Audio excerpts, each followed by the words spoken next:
Good morning students, आपका पीके sir आपके सामने हाजिर है। आप सभी का एक कैंपस में पुनः स्वागत है।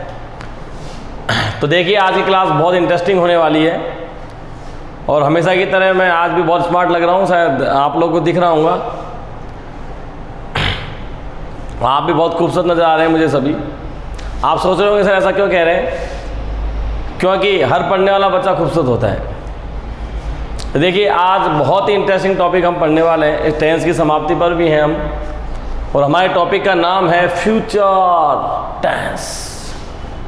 तो हमारा जो आज का जो वीडियो है वो फ्यूचर टेंस पे आधारित है। और फ्यूचर जो होता है ना, वो रियल में रियलिस्टिक नहीं है, वो इमेजिनरी यानी आभासी है। एक्चुअली फ्यूचर टेंस एक कल्पना है कि ऐसा होगा, डेफिनेट नहीं है ऐसा होगा या नहीं होगा। चलो, इसकी डिटेल के लिए तो आपको मेरे बेसिक वीडियो देखने होंगे। अभी हम BSTC के क्वेश्चन से संबंधित जो स्पेशल चीज़ें वो पढ़ते हैं। आओ, मज़ा आएगा, फिर हमको देखते हैं कैसे पढ़ते हैं। पहला देखिए, अफर्मेटिव सेंटेंस फ्यूचर इंडेफिनेट का। इसके अंदर वही बेसिक दो इंपॉर्टेंट चीज़ें, विल और शैल का प्रयोग होता है हेल्पिंग वर्ब के रूप में, और वर्ब की फर्स्ट फॉर्म हम यूज़ करते हैं। ठीक है, तो वर्ब की फर्स्ट फॉर्म आप याद ही कर रहे होगे, मैंने आपको भेजी हुई है वर्ब्स। ठीक है बच्चों। अगला है नेगेटिव सेंटेंस में हम नॉट का प्रयोग कर रहे हैं। और जैसा मैंने आपको पहले भी बताया था, इंट्रोगेटिव कैसे बनता है, हेल्पिंग वर्ब आगे और सब्जेक्ट पीछे, और WS पढ़ना है तो WS वर्ड हम लगा देंगे। ये कोई नई चीज़ नहीं है, सब आपको आती है। अब हम आते हैं मेन मुद्दे पे कि हमारे क्वेश्चंस कैसे होंगे। उसके लिए हमको क्या करना है, सब्जेक्ट के साथ कौन सी हेल्पिंग वर्ब चूज होगी वो हमको देखनी है, क्योंकि मेन वर्ब की फर्स्ट फॉर्म तो प्रॉब्लम इतनी बड़ी बात है नहीं। तो देखिए यहाँ पर ही सी इट नेम और यू दे। देखो, वहाँ यू और दे आपके बहुवचन की तरह काम में आता था। यहाँ पर यू और दे जो ये सेकंड पर्सन भी है, इसमें हमारे थर्ड पर्सन भी है ना। इसके साथ किसका यूज करते हैं, विल का प्रयोग करते हैं। और आई और वी के साथ किसका प्रयोग होता है, शैल का प्रयोग होता है। ठीक है, देखो ही शी इट नेम, ये याद रखने की जरूरत है, क्योंकि यही क्वेश्चन सब्जेक्ट को देख के ही आपको वर्ब फिल करनी है। ठीक है, और कंफ्यूजन बच्चे को यही आता है। ही और सी इट नेम और यू और दे जो अपना बहुवचन था वो भी इसमें साथ है, उसके साथ लगता है विल, और आई और वी के साथ लगेगा शैल। लेकिन एक इसमें कंडीशन और है।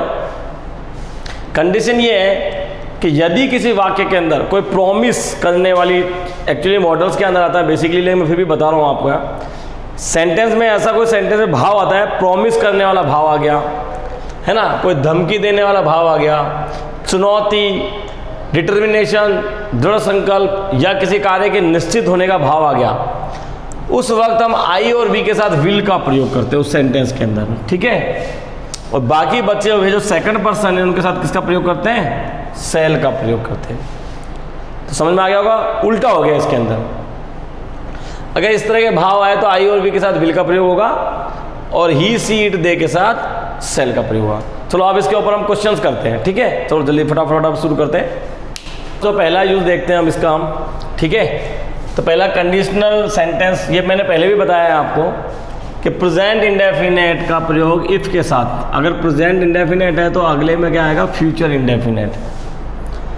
तो देखिए, जैसे if you will help my brother. अब यू क्या है, प्लूरल है, इसलिए वर्ब की फर्स्ट फॉर्म आएगी, एस और यस नहीं लगेगा।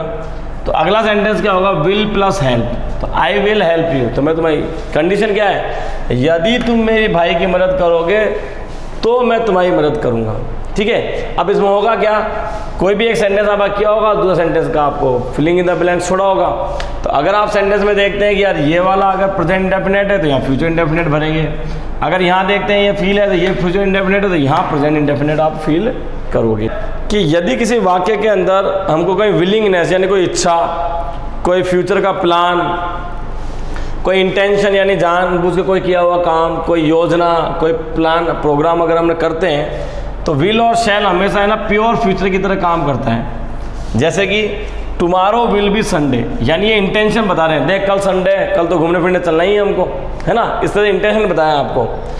My father will complete his 60 years next month. अब ये क्या बताया हमने, ये हमने एक विलिंगनेस बताई कि मेरे पिताजी अगले महीने 60 साल के हो जाएंगे, यानी खुशी जाहिर की हमने।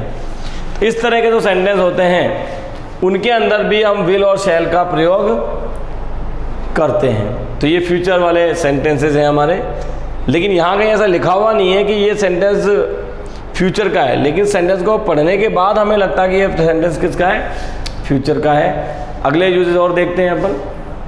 हाँ देखो बच्चों, अगला यूज इसका यूज उन हैबिचुअल एक्शन के साथ हम कर सकते हैं जिनका हमको लगता है कि भविष्य में वो हमारी आदतें या वो कार्य हो सकते हैं।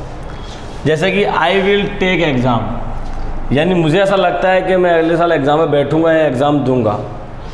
समर विल कम अगेन, यानी हमको लगता है कि अगले साल फिर समर आएगा, और ये डेफिनेट भी है, तो ये हैबिचुअल एक्शन है, ये होना ही होना है। मतलब हमारी इच्छा हो या ना हो एग्ज़ाम हर साल आएंगे, हमारी इच्छा हो या ना हो गर्मी हमेशा आएगी। तो इस तरह के वाक्य को, सेंटेंसेस को बताने के लिए भी हम फ्यूचर इंडेफिनिट टेंस का यूज़ करते हैं। अब उसके बाद है बोलने वाला कोई बंदा हो, उसकी कोई राय या विचार को व्यक्त करने के लिए भी हम ये टेंस का प्रयोग करते हैं। जैसे कि मानो बोलते वक्त वो कह रहा है कि Ravi will get first division, यानी बोलने वाले ने कहा यार रवि को फर्स्ट डिवीज़न मिलेगा 100%, यानी कि बोलने वाले की राय है ना। तो अभी रिजल्ट आया नहीं है, लेकिन ऐसा सोचा है उसने। My brother will sell his car, मेरा भाई क्या करेगा, अपनी कार को बेचेगा। तो इस तरह से ये सेंटेंसेज हैं जो फ्यूचर इंडेफिनेट के अंदर हमारे काम आते हैं। तो हमने इस प्रकार 4 यूजेस इसके पढ़े हैं बेसिकली, और ये भी पढ़ा है आई और वी का प्रयोग कैसे कैसे हम करते हैं, यानी सब्जेक्ट्स का प्रयोग। इसमें और टेंसों के मुकाबले सब्जेक्ट का यूज थोड़ा अलग तरीके से है। जैसे कि ही सी इट और यू दे के साथ विल का प्रयोग करते हैं, आई और वी के साथ सेल का। लेकिन अगर इनको मॉडल्स की फॉर्म में, यानी कि मैंने बताया कोई धमकी, कोई दृढ़ निश्चय, कोई प्लानिंग, इनके साथ यूज़ करते हैं, तो आई और वी के साथ विल का प्रयोग हम करते हैं। ठीक है, अब अगला हम जो टेंस पढ़ेंगे वो पढ़ेंगे फ्यूचर कंटिन्यूस टेंस। ठीक है, फ्यूचर कंटिन्यूस टेंस शुरू करते हैं फटाफट। तो देखिए बच्चों, अगला जो टेंस है हमारा है वो फ्यूचर कंटिन्यूस टेंस है। ठीक है, फ्यूचर कंटिन्यूस का मतलब वो सारे काम जो हमने आज शुरू किए हैं लेकिन वो भविष्य में लगातार जारी है हमारे। ठीक है, इसके लिए इसके टेंस में थोड़ा बदलाव है। बदलाव ये है कि यहाँ विल और सेल के साथ वर्ब की फोर्थ फॉर्म आने से के बीच में एक बी फॉर्म का यूज़ किया जाता है, BEB। क्यों? क्योंकि देखिए हमने प्रेजेंट कंटिन्यूस में देखा था, उसमें था इज AMR प्लस वर्ब की फोर्थ फॉर्म। पास्ट कंटिन्यूस में देखा था, उसमें था वॉज वर्ब प्लस वर्ब की फोर्थ फॉर्म। यहाँ हमारा विल और शेल के साथ बी लगाया है। ऐसा क्यों किया हुआ हमने? ऐसा हमने इसलिए किया हुआ है क्योंकि विल और सेल हमारे मॉडल्स हैं और इनका एक फिक्स सिस्टम है कि ये मॉडल्स हैं और एज ए हेल्पिंग वर्ब भी काम आ रहे हैं। इनके साथ हमेशा वर्ब की फर्स्ट फॉर्म ही आती है और हमारे पास यहाँ क्या है, वर्ब की फोर्थ फॉर्म है। ठीक है ना, इसलिए क्या बी फॉर्म जो हम यूज करते हैं, बी फॉर्म हर टेंस की होती है, इज AMR वॉज वर्ब, तो बी भी एक वर्ब होती है, ये है वर्ब की फर्स्ट फॉर्म। तो इसको सेटिस्फाई करने के लिए यहाँ हम बी लगाते हैं ताकि ये विल सेल प्लस वर्ब की फर्स्ट फॉर्म हो जाए। फिर वर्ब की फोर्थ फॉर्म क्यों लगा रहे हैं? क्योंकि वो कंटिन्यूस भी बनाना है इसे। इस प्रकार ये बन गया मॉडल के साथ will be shall be plus verb की फोर्थ फॉर्म, ये हो गया कंटिन्यूस। ठीक है, नेगेटिव में हम नॉट लगा देंगे और इंट्रोगेटिव में विल सेल आगे आ जाएगा और सब्जेक्ट यहाँ चले जाएगा। ये तो क्या बड़ी चीज़ नहीं है, बार बार हमने पढ़ी है, हर टेंस के अंदर ऐसे ही हुआ है। अब इसमें कुछ पहचान है, जैसे इस प्रकार के टेंस में ज़्यादातर at this time, tomorrow, next year, in these days, ये मैं आपको नोट्स में भी लिख के दूंगा अलग से, जितनी भी पहचाने हैं ये कई बार सेंटेंसेस के अंदर मिल जाते हैं। तो अगर ये दिख जाएंगे तो हमें पता चल जाएगा फ्यूचर कंटिन्यूस टेंस है, तो फटाक से उसके अंदर क्या भर देंगे, will be plus shall be, verb की फर्स्ट चौथी फॉर्म। अब फ्यूचर टेंस का प्रयोग बिना इंटेंशन के अगर कोई काम हम करें जिसमें हमको इंटेंशन यानी हमारा कोई इरादा ना हो, तो उसको व्यक्त करने के लिए किया जाता है। इंटेंशन वाले सारे काम किस में होते हैं? प्रेजेंट कंटिन्यूस के अंदर। इसमें देखो, I will be travelling next month at this time, यानी इस समय अगले महीने में क्या कर रहा हूँ, ट्रेवलिंग, यानी कोई इंटेंशन नहीं है किस लिए कर रहा हूँ, किस लिए, लेकिन ये पता नहीं है, यह शो किया गया है। इस तरह से I will be seeing mister Ram tomorrow, मैंने मिस्टर राम को मतलब मैं कल देख रहा हूँ, मतलब ये वाली बात है, लेकिन क्यों किस लिए ये हमको पता नहीं है। तो इस तरह से फ्यूचर कंटिन्यूस टेंस का हम प्रयोग करते हैं। बेसिकली जो क्वेश्चन आते हैं वो इस तरह की पहचान भी दी होती है, तो उनको देख के भी हम आंसर लगा सकते हैं, लेकिन फिर भी हम थोड़ा यूज़ देख लेंगे तो आसानी रहेगी हमारे लिए। देखो बच्चा, अगला जो हमारा टेंस है वो फ्यूचर परफेक्ट टेंस है। फ्यूचर परफेक्ट टेंस का फॉर्मूला क्या होता है? विल शैल के साथ हैव का यूज़ किया जाता है प्लस वर्ब की थर्ड फॉर्म। अब हमने ये देखा था परफेक्ट के अंदर वर्ब की थर्ड फॉर्म आती है, ठीक है। अब यहाँ क्या है, हमारी जो हेल्पिंग वर्ब है वो विल और शैल, और थोड़ी देर पहले भी बताया था मैंने आपको फ्यूचर कंटिन्यूअस में कि विल और शैल क्या है, मॉडल भी है, तो इनके साथ हमेशा वर्ब की फर्स्ट फॉर्म आती है, इसलिए हमने यहाँ हैव का यूज़ किया। अब हैव ना केवल हेल्पिंग वर्ब होती है बल्कि यहाँ मेन वर्ब भी होती है और हेल्पिंग वर्ब में काम आती है। तो हैव की जो फर्स्ट फॉर्म होती है वो होता है हैज़ और हैव, सेकंड फॉर्म होती है हैड, थर्ड फॉर्म होती है हैड, और फोर्थ फॉर्म होती है इसकी हैविंग।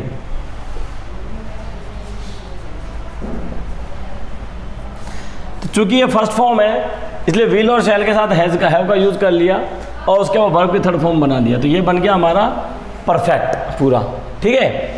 इस तरह से नेगेटिव में नॉट लगा देंगे और इंट्रोगेटिव में विल शैल आगे आ जाएगा, सब्जेक्ट उसकी जगह पे रहेगा। और इंट्रोगेटिव नेगेटिव में भी ध्यान रखना है, नॉट जो तीसरी पोजीशन पे रहेगा हमेशा।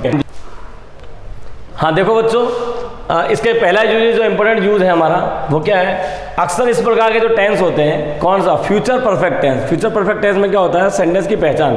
अगर एग्जाम में आता तो हम कैसे करेंगे उसको, इसमें क्या होगा, सेंटेंस के एंड में आपको बाय के साथ टाइम मिलेगा कोई, या बाय द एंड ऑफ के साथ टाइम मिलेगा, यानी बाय के साथ कोई टाइम मिलेगा या bye the end of the के साथ टाइम। टाइम क्या होता है, टाइम कोई महीना हो सकता है, कोई दिन हो सकता है, इस तरह का। जैसे कि देखो पहले सेंटेंस में, our company will have finish this construction by the end of July, यानी बाय द एंड ऑफ के साथ क्या जुड़ गया, जुलाई जुड़ गया। ये समय, यानी ये हमारी कंपनी इस कंस्ट्रक्शन यानी कोई बिल्डिंग बना रही है, उस बिल्डिंग को जुलाई के अंत तक क्या कर लेगी, खत्म कर लेगी। इसी प्रकार देखिए दूसरा सेंटेंस है, they will have completed their work by evening. अब देखो बाय के बाद ये फिर वापस समय लगा दिया हमने, तो ये वे अपना जो काम है वो शाम तक कंप्लीट कर लेंगे या कंप्लीट कर चुके होंगे। तो इस प्रकार के सेंटेंस में इस तरह से करते हैं। तो अभी पहचान है कि बाय के साथ टाइम लगाओ या बाय द एंड ऑफ के साथ टाइम लगाओ, तो सीधा उसमें क्या आएगा, हैव प्लस वर्ब की थर्ड फॉर्म का प्रयोग करेंगे, यानी will shell plus have plus verb की थर्ड फॉर्म का यूज करेंगे। विल और शैल का जो नियम है वही चलेगा जो पहले बताया आपने, मैंने बताया पहले आपको, ही सी इट और दे और यू के साथ विल लगेगा और आई और वी के साथ शैल लगेगा, ठीक है ना। और बाकी जो नियम बताएं दूसरे। अब इसका अगला जो यूज़ है वो देख लेते हैं हम फटाफट। हाँ देखिए बच्चों, अगला जो यूज़ है हमारा, किसी भी टाइम क्लॉज में प्रेजेंट इंडेफिनेट के साथ इसका यूज़ किया जाता है, यानी प्रेजेंट इंडेफिनेट टेंस के अंदर कोई टाइम क्लॉज दिया हो, यानी टाइम समय को बताया हो, उसमें हम फ्यूचर परफेक्ट का यूज़ करते हैं। जैसे कि व्हेन यू कम बैक, देखिए कम ये बहुवचन है, तो प्रेजेंट इंडेफिनेट में बहुवचन वर्ब की फर्स्ट फॉर्म में ऐसी एस नहीं लगाया जाता। तो व्हेन यू कम बैक ये प्रेजेंट इंडेफिनेट टेंस का सेंटेंस है, और ये किसका है, ये है हमारा पास्ट परफेक्ट, फ्यूचर परफेक्ट का सेंटेंस। तो I shall have bought the book, तो क्या डाला, time clause, when you come back, जब तुम वापस आओगे, यानी टाइम क्लॉज डाल दिया कि जब तुम आओगे ये समय में। तुम बाद I shall have bought the book, मैं किताब खरीद लूंगा, ऐसा है, ठीक है। अगला देखिए, she will not have return the letter before Mohan comes. Before Mohan comes, Mohan comes ये प्रेजेंट इंडेफिनिट टेंस है आपका, और ये आपका है फ्यूचर परफेक्ट टेंस, लिखा नेगेटिव सेंटेंस है। तो she will not have return the letter, वो कभी भी पत्र को नहीं लिखेगी बिफोर मोहन कम, मोहन के आने से पहले वो पत्र को बिल्कुल भी नहीं लिखेगी। तो इस प्रकार का सेंटेंस जिसके अंदर टाइम क्लॉज दिया हो और प्रेजेंट इंडेफिनिट टेंस, तो एग्जाम में क्या आएगा, कोई ना कोई ऐसा कंजक्शन मिलेगा, व्हेन, बिफोर, व्हाइल, लेकिन, बिफोर वगैरह इनका, लेकिन उसके अंदर आपको इधर क्या मिलेगा, प्रेजेंट इंडेफिनिट टेंस मिलेगा। क्या मिलेगा, प्रेजेंट। एक कंफ्यूज मत होना, पास्ट परफेक्ट के अंदर क्या बताया था मैंने, बिफोर और आफ्टर के क्वेश्चन बताए थे, उसमें पास्ट परफेक्ट और पास्ट इंडेफिनिट था, यहाँ पे प्रेजेंट इंडेफिनिट है, प्रेजेंट इंडेफिनिट ये रहा प्रेजेंट इंडेफिनिट। अगर आ गया किसी क्वेश्चन में तो ध्यान रखना उसके साथ आंसर में आएगा फ्यूचर परफेक्ट टेंस, ठीक है बच्चों। तो ये हमारा हो जाता है परफेक्ट, यहाँ खत्म इसके यूजेज ही हैं। अभी हम इसके बहुत सारे क्वेश्चंस करेंगे आगे, ठीक है। तो देखिए बच्चों, मैंने कुछ एग्जांपल्स लिखे हैं आपके लिए, क्वेश्चंस लिखे हैं। पहला क्वेश्चन देख लिए, I billing the blanks my work before teacher comes. इसमें 4 ऑप्शन दिए हैं, shall have done, had done, has done और हैज़ बीन डूइंग। तो इसमें क्या आंसर आना चाहिए? तो जब आप इस क्वेश्चन को करोगे तो पहले ये सोचोगे किस प्रकार का क्वेश्चन है। तो हम क्या देख रहे हैं कि ऐसा क्वेश्चन है जिसके अंदर प्रेजेंट इंडेफिनेट टेंस का प्रयोग हुआ है। एक पार्ट बिफोर एक कंजक्शन है, तो उससे पहले बाद में प्रेजेंट इंडेफिनेट का काम हुआ है। तो इसके अंदर क्या आ सकता है? इसके अंदर 2 चीज़ आ सकती है। एक तो फ्यूचर इंडेफिनेट, पहले मैंने बताया था, लेकिन इफ वाले सेंटेंस में तो इफ वाला तो है नहीं है, ये तो सिंपल आई शुरू हुआ है। तो हमने देखा फ्यूचर परफेक्ट। अब फ्यूचर परफेक्ट टेंस का ऑप्शन कौन से होते हैं? देखो इसमें सबसे बड़ी बात तो इसमें तीनों में क्या नहीं दिया हुआ है, हेल्पिंग वर्ब नहीं दी हुई, तो ऑब्वियसली हमारा आंसर गलत होगा, हमारा आंसर ये वाला सही होगा। तो आई के साथ क्या लगता है? शैल, तो शैल हैव डन, तो फ्यूचर परफेक्ट हमारा इसका आंसर होगा। दूसरा देखिए, they reached Mumbai tomorrow by now. अब देखो बाय के साथ टाइम लगा हुआ है, तो मैंने बताया था टाइम क्लॉज, बाय के साथ क्या लगा? टाइम नाउ, यानी अभी। तो ये कौन सा हो गया? Future perfect. फ्यूचर परफेक्ट के लिए दे के साथ क्या आता है? विल आता है, हैड। देखो ये इसमें भी हेल्पिंग वर्ब नहीं है, ये भी गलत हो गया हमारा, तो विल है, तो ये हमारा हो गया फ्यूचर परफेक्ट। अब bye the end of March, फिर देखिए यहाँ पे फिर समय दिया हुआ है, आई कंप्लीटेड दिस प्रोजेक्ट, मार्च के एंड तक मैं इस काम को कंप्लीट कर चुका हूँगा। तो क्या आएगा? Shall have, will have, shall have, shall या हैव बीन। आई के साथ आता है सेल और वर्ब की थर्ड फॉर्म। अब देखो यहाँ पे वर्ब की थर्ड फॉर्म नहीं है सेल के साथ, विल के साथ विल बी दिखा हुआ है, हमारा आएगा ही नहीं। तो हमारा आंसर होगा सेल हैव कंप्लीटेड। इस प्रकार और बहुत से क्वेश्चन हैं जो मैं आपको सीट की फॉर्म में भेजूंगा, है ना। तो बच्चों ये आज तक के लिए इतना ही है। ये हमारा टेंस वाला पोर्शन पूरा खत्म हो गया है। अब आपको क्या करना है? अब आपको जो मैं सीट दे रहा हूँ उस सीट को सॉल्व करना है। अब मैं सॉल्यूशन का वीडियो बनाऊंगा, आपको एक सॉल्यूशन का वीडियो बना के दूंगा। उन क्वेश्चंस को आप भी कर लोगे, लेकिन कैसे किया, कैसे आंसर आया, इसके बारे में आपको बताऊंगा। उसके ऊपर वीडियो बनाऊंगा जो सीट्स मैंने आपको भेजी है। पहले आप इन सीट को सॉल्व कीजिएगा, उसके बाद मैं इसके आंसर आपको बताऊँगा।